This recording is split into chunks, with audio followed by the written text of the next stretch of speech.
Oh, sorry, didn't see you there. Uh, just going to take a couple minutes out of your day to talk a little bit about long-term memory. For convenience, we'll just step into my office. Uh, let's get started. Okay, so long-term memory is basically just the next step. So you have your short-term sensory, your short-term memory, and then your long-term memory. So how do you get long-term memory?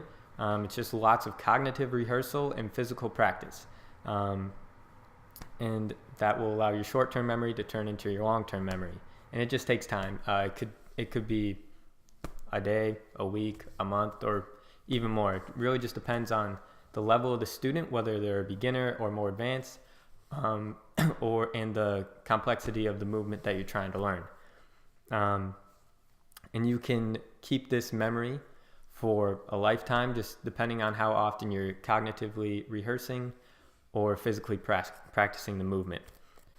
All right, so it is possible to forget your long-term memory if you're not practicing or rehearsing the movements or skill.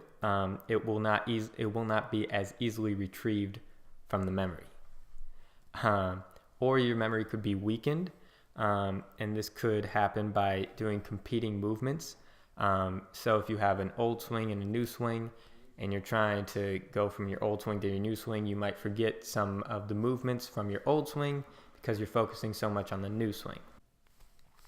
Next thing is feedback, which is basically exactly what it sounds like. It's just a consequence from each swing that you take, whether it's positive or negative. You have it after every swing, and you can use it to improve and evaluate correctness of your swing. So there's two types of feedback. There's intrinsic and augmented.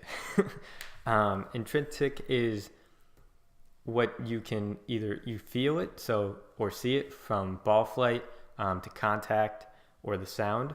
And then augmented is, so if you take a video of your swing and then you have a teacher point out something wrong or positive in your swing. That was a little bit on long-term memory and feedback. Cool.